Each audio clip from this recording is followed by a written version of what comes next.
இந்த பையனுக்கு 43 வயசு ஆகுது. இந்த போட்டோல இருக்கவரு 43 வயசு உங்களுக்கு பையனா? ஆளுன்னு சொல்லுங்க. மேற்கொண்டு சொல்லுங்க. இவரு ரியல் எஸ்டேட் பண்றாரு. 2-3 கோடிக்கு சொத்து தேரும். 10 வயசுலயும் 13 வயசுலயும் 2 பசங்க இருக்காங்க. இவர் மனைவி ஒரு ஆக்சிடென்ட்ல இறந்துட்டாங்க. நிறைய சொத்து இருக்குன்னு சொல்றீங்க. இந்த இடம் தான் சரிப்பட்டு வரும்னு தோணுது. அத்தை, இங்க என்ன நடக்குது? உனக்கு வேற தனியா சொல்லணுமா? பார்த்தா தெரியல, வரன்னு பாத்துக்கிட்டு இருக்கேன். யாருக்கு? நம்ம கண்மணிக்கு.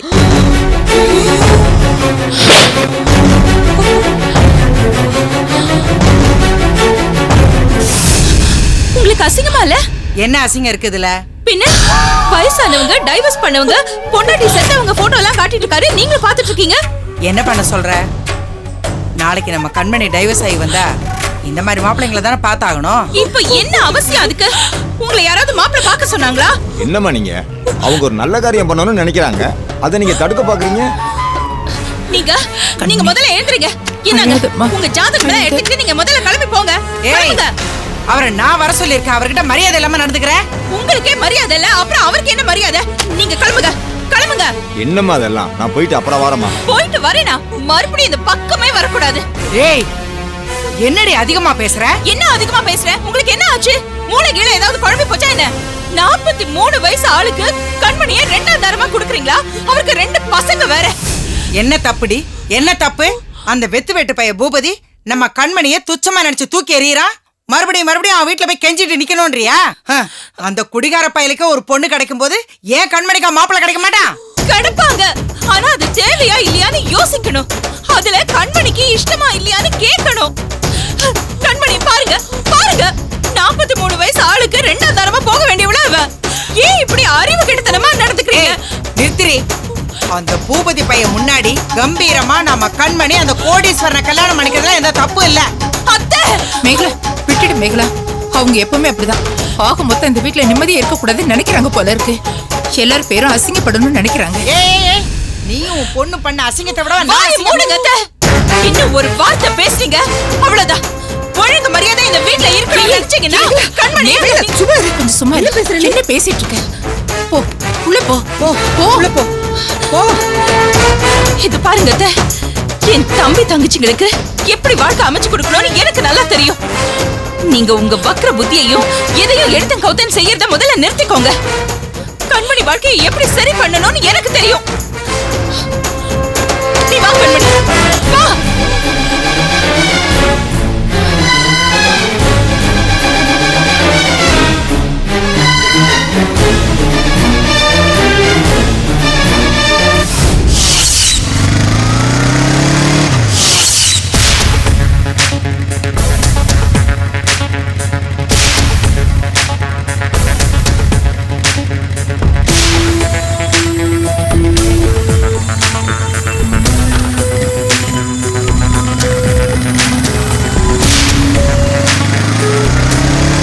சீக்கிரம் செஞ்சு முடிங்க, லேட் பண்ணாதீங்க.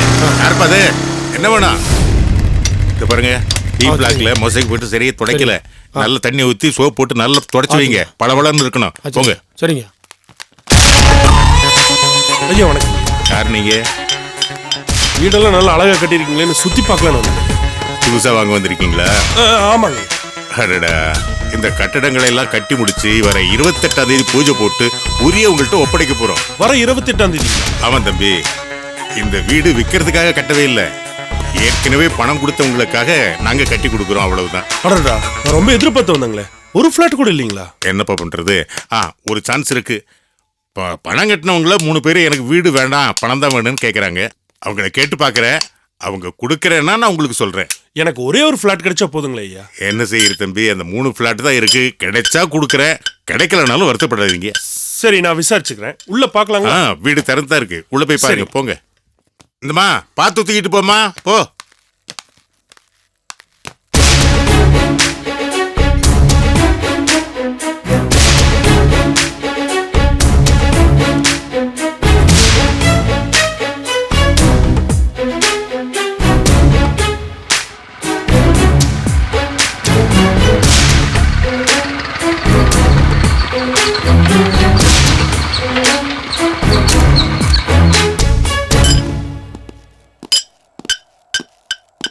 வணக்கம் ஐயா. வணக்கம். மேகலா மேடம் இல்லைங்களா? பில்டிங் இன்ஜினியரோட பேசிட்டு இருக்கு. என்ன விஷயம்? நாங்க அவங்கள பார்த்து மன்னிப்பு கேட்டு போலான்னு வந்தோம். மன்னிப்பா? எதுக்கு? ஆமாங்க ஐயா, மற்ற எல்லா கஸ்டமரும் கோஆப்ரேட் பண்ணப்ப நாங்க 3 பேர் தான் பிரச்சனை பண்ணோம். அதையும் மீறி மேகலா மேடம் நல்லபடியா வீடு கட்டியிருக்காங்க. நாங்க மீதி பணத்தை கொடுத்துட்டு எங்க ஃப்ளாட்டை நாங்களே எடுத்துக்கிறோங்க ஐயா. மேகலம்மாவை பார்த்து சொல்லிட்டு போலான்னு வந்தோம். நாங்க கொடுத்த நெருக்கடி, அந்த ரவுடி தியாகு பண்ண பிரச்சனை எல்லாத்தையும் தாண்டி மேகலா மேடம் கட்டடத்தை நல்லபடியா கட்டி முடிச்சிருக்காங்க. நாங்க பிரச்சனை பண்ணதை நினைச்சா எங்களுக்கே வெக்கமா இருக்கியா?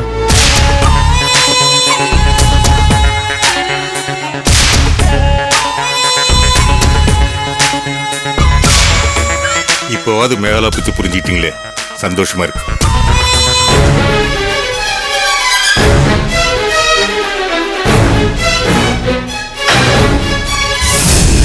என்னப்பா பார்த்தாச்சா? ஐயா பார்த்துட்டேங்க ஐயா.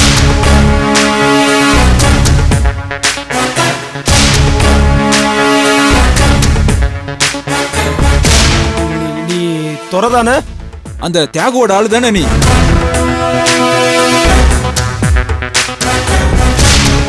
ஒரு நிமிஷம். நீங்க நீங்க என்ன சொல்ல வரீங்கன்னு புரியுது. நான் அந்த தியாகோட வேலை செஞ்சவன் தான். என்ன, நீ அவனோட ஆளா? ஐயா அதெல்லாம் ஒரு காலங்க ஐயா. காசுக்காக அவங்ககிட்ட வேலை செஞ்சதெல்லாம் உண்மைதான். ஆனா இந்த கட்டட விஷயத்துல மேகலாம்மா வந்து பேசும்போது தாங்க ஐயா எங்களால எவ்வளவு பேர் பாதிக்கப்பட்டாங்கன்னு தெரிய வந்தது. மனசு உடைஞ்சு போச்சுங்க ஐயா. அந்த நிமிஷமே அங்கிருந்து வேலையை விட்டு நின்ட்டேங்க ஐயா. ஆமாங்க ஐயா, அன்னையில இருந்து நேர்மையா ரியல் எஸ்டேட் பிசினஸ் தாங்க ஐயா பண்ணிட்டு இருக்கேன். இப்ப கூட ஒரு பார்ட்டிக்கு பிளாட் வேணுங்கிறதுக்காக தான் வந்தேன்.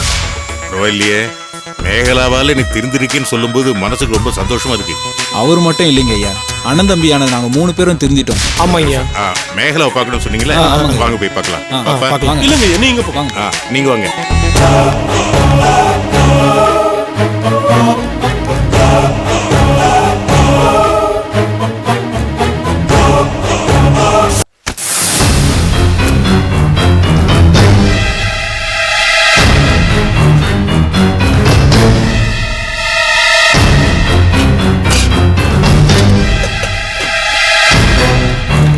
மாமா, மாமா மண்ணெண்ணெய் எங்க எடுத்துட்டு போறீங்க?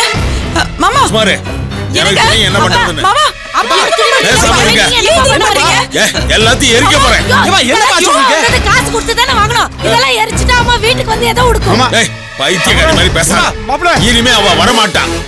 அவளுக்கு நான் கொடுத்த கெடுவெல்லாம் நேத்து ராத்திரியோட முடிஞ்சு போச்சு. என்ன பொறுத்த வரைக்கும் அவ செத்து போயிட்டான். செத்து போனவனோட துணிமணி மட்டும் எதுக்கு இங்க இருக்கணும்? அதான் எல்லாத்தையும் கொளுத்த போறேன். எல்லாத்தையும் கொளுத்திட்டு அவளுக்கு தலைய முழுகி எள்ளும் தண்ணியும் இறக்கிற போறேன். ஐயோ என்னங்க இதெல்லாம்? மாமா ஏன் மாமா இப்படி எல்லாம் பேசாதீங்கப்பா. அம்மாவுக்கு புத்தி தெளிஞ்சா தானாலே வந்துரும். நான் எவ்வளவோ சொல்லியாச்சு, கெஞ்சி கூத்தாடி பார்த்தாச்சு, அவ கேட்கல. அப்ப என் பேச்சுக்கு தான் என்ன மதிப்பு? முதல்ல இதை கொடுக்க. புருஷ முண்டாட்டியா வாழ்ந்து பிள்ளைங்களை பெத்து வளர்த்து கல்யாணம் பண்ணி கொடுத்து பேரம் பேத்தியை எடுத்தாச்சு. அந்த வாழ்க்கைக்கு தான் என்ன அர்த்தம்? அப்பா எனக்கு தான் அம்மா மேல கோவம் வருது. நானும் தான் அம்மாவை திட்டிட்டு இருக்கேன். அதுக்காக ஒட்டில உறவுலன்னா எப்படி? நீங்க செய்யறது நல்லாவே இல்லப்பா. அவ்வளவுதான், என் பொறுமை எல்லை மீறி போயாச்சு. ஏப்பா கொஞ்சம் பொறுமையா இருங்கப்பா. மாமா அத்தை ஏதோ வருத்தத்துல இருக்காங்க. அதை நீங்களே எப்படி பெருசுப்படுத்தலாமா? என்ன பேசுறீங்க 2 பேரும்? ஏண்டா, உங்க அம்மாவை இத்தனை வருஷத்துல நான் எப்படி நான் நடத்திருக்கேன்? ஏண்டா, அவ சொன்னதை நான் எதையாவது மறுத்திருக்கேனா? அவ கேட்ட எல்லாத்தையும் நான் வாங்கி கொடுத்திருக்கேன். இது வரைக்கும் அனாவசியமா அவளை ஒரு வார்த்தை பேசுனது இல்ல. கை நீட்டி அவளை அடிச்சது கூட கிடையாது. வெளியில தாண்டா நான் முரட்டுத்தனமான ஆளு, கோவக்காரன். ஆனா உங்க அம்மா கிட்ட ஒரு நல்ல புருஷனா தான் நான் நடந்திருக்கேன். ஆமாப்பா. அவ எங்கேயாவது அதை நினைச்சு பார்த்தாளா? எல்லாத்தையும் மறந்துட்டாள. அதுவும் எதுக்காக? நடுவுல வந்த இந்த சம்பந்தம் பெரிய மருமகளாம். அவளுக்காக கட்டின புருஷனையே ஒருத்தி ஒதுக்குறான்னா அவ கோபத்தோட உச்சத்துல இருக்கான்னு தானே? ஐயோ மாமா அப்படிலாம் ஒண்ணுமே இல்ல மாமா. அத்தைக்கு அந்த கண்மணி மேல கொஞ்சம் பாசம் அதிகம். அதனாலதான் இப்படி நடந்துக்கிறாங்க. அதை நீங்களே புரிஞ்சுக்காம என்னமா பேசலாம். நீ பேசுற? அந்த கண்மணியும் ஒன்ன மாதிரி ஒரு மருமக தானே. அவளும் அவன் குடும்பமும் நம்ம குடும்பத்துக்கு என்னென்னவெல்லாம் செஞ்சாங்க அத்தனையும் அவன் மறந்துட்டாளே. எப்படியாவது பூபதியை உள்ள தூக்கி போட்டுறணும், அவனை கொஞ்ச நாளாவது ஜெயில வச்சு பார்க்கணும்னு அங்க இருக்கிற நண்டு சிண்டு எல்லாம் பேசுது. எல்லாத்தையும் நான் நேரடியா பார்த்தேன். அது மட்டுமா, நாம இப்ப சம்பந்தம் பண்ண போறோமே அந்த வீட்டுக்கு போய் ஆத்தாளும் மகளும் கண்டபடி அவங்கள பேசியிருக்காங்க, மிரட்டி இருக்காளுங்க. பொம்பளைங்க ரவுடித்தனம் பண்றாங்கன்னா அதுக்கப்புறம் நான் என்ன சொல்றது? ஆனா இந்த சிறுக்கிக்கு எதுவுமே தெரிய மாட்டேங்குதே. அவங்களுக்கு சப்போர்ட் பண்றவ இனிமே நமக்கு தேவையில்லை. மாமா அப்படிலாம் அத்தையை தூக்கி போட்ட முடியாது மாமா. அவங்க இந்த குடும்ப தலைவி. நீ சொல்ற, ஆனா அவ அதை யோசிக்கணும்ல. இந்த குடும்பத்தோட நன்மைதான் முக்கியம்னு அவ நினைக்கணும்ல. அப்பதானே அவ இந்த குடும்பத்தோட தலைவியா இருக்க முடியும். அவதான் வேற குடும்பத்துக்கு வக்கீலா இருக்காள. சரிப்பா, கடைசியா ஒரு சந்தர்ப்பம் கொடுங்கப்பா. நான் போய் அம்மாட்ட பேசி எப்படியாவது கூட்டு வந்துடுறேன்ப்பா. ஆமா மாமா, நாங்க போய் சொன்னோம்னா அத்தை கண்டிப்பா கேட்பாங்க. ஆமாப்பா. வீட்டுக்கு வந்துருவாங்க. சும்மா இருமா பத்மினி. மாமா அத்தை அவங்க எடுத்த முடிவுல பிடிவாதமா இருக்காங்க. எனக்கு என்ன தோணுதுன்னா அத்தை முடிவு கூட நியாயமா தான் தோணுது. நீங்க அதுக்காக போவோம். நீ கொஞ்சம் சும்மா இருக்கியா? மாமாவோட கோவத்துல நியாயம் இருக்கு. நான் சொல்றதுல உள்ள நியாயம் யாருக்கும் புரியலன்னா தாராளமா அங்க போய் அவ கட்சியில சேர்ந்துக்கலாம். மாமா எதுக்கு மாமா கட்சி அதுன்னு பேசிக்கிட்டு இன்னொரு சந்தர்ப்பம் கொடுங்களேன். சந்துரும் பத்மனி போய் சமாதானம் பண்ணி கூட்டு வரட்டுமே. ஆமாப்பா, நாங்க போய் எப்படியாவது கூட்டு வந்துடுறோம்ப்பா. மாமா அத்தையை இந்த வீட்டுக்கு கூட்டிட்டு வர வேண்டியது எங்க பொறுப்பு. என்னமோ பண்ணி தொலைங்க. ஆனா இதுதான் கடைசி சான்ஸ். சரிப்பா, எல்லாரும் அதை ஞாபகத்துல வச்சு. சரிப்பா.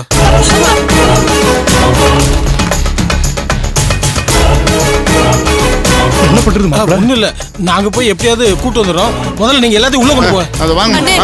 எப்படியாவது போம்மா முதல்ல. இதெல்லாம் எடுத்து போ முதல்ல. நம்ம இப்படி கோவப்பட்டு நான் பார்த்ததே இல்ல. சரி, போ, வந்து வா. அண்ணே கூட்டு வந்துருனே. போம்மா, அப்பா பாத்துக்கோ. சும்மா வா மாமா, கோவமா இருக்கு. சரி வாங்க. சரி, சட்னி கொஞ்சம் கூட.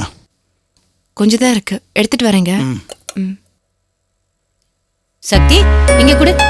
தள்ளி நீ இனிமே இந்த மாதிரி வேலையெல்லாம் பண்ணக்கூடாது. இல்ல சட்னி கேட்டேன். நீ ஒன்னும் பேச வேண்டாம். நீ வா. இல்ல மெதுவா பேசாம உட்காந்து ரெஸ்ட் எடு. ஒன்னும் பேசக்கூடாது. உட்காரு. திவா, பாத்தியா, சண்டை போட்டாலும் ஓவர், பாசம் காமிச்சாலும் ஓவர். இவ்வளவு வருஷமா இருக்கேன், உங்க அம்மாவை என்னாலையும் கூட புரிஞ்சுக்க முடியும். ஒன்னும் பேச வேண்டாம். எந்த ஆம்பளையாலையும் எங்களை மாதிரி பொம்பளைங்களை புரிஞ்சுக்க முடியாது.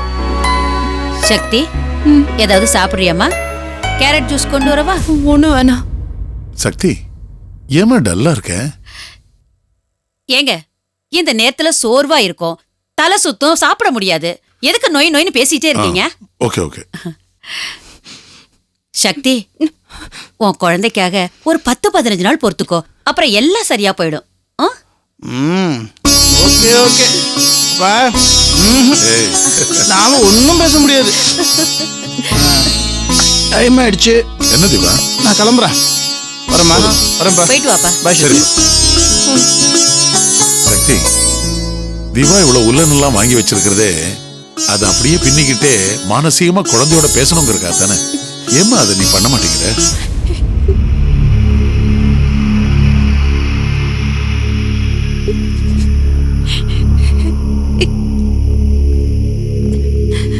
ஏமா நான் கேக்குறேன்ல, சொல்லுமா, ஏன் பண்ணல?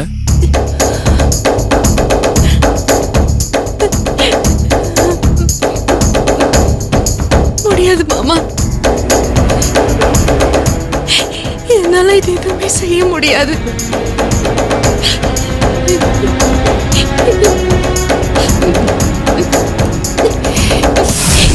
ஏன்னா என்ன சக்தி, என்ன சொல்ல வர?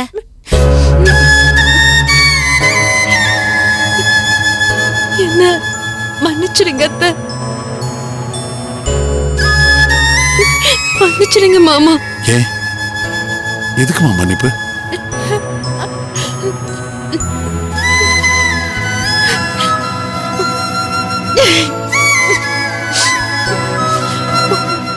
ஒரு ஆக்சிடென்ட்ல என் வயித்துல இருக்க குழந்தை அபார்ஷன் ஆயிடுச்சு.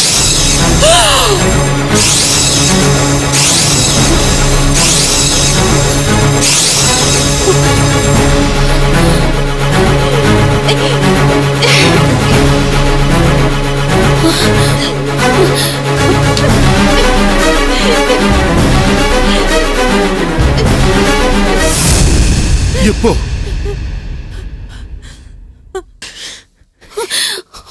2 நாள் ஆச்சு மாமா.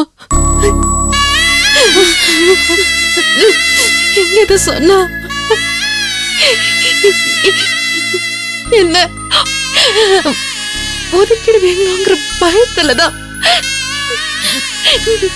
சொல்லல.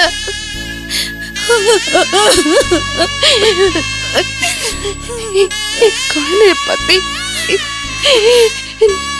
நிறைய கனவுங்க கண்டு இப்படி என்ன திவா இது?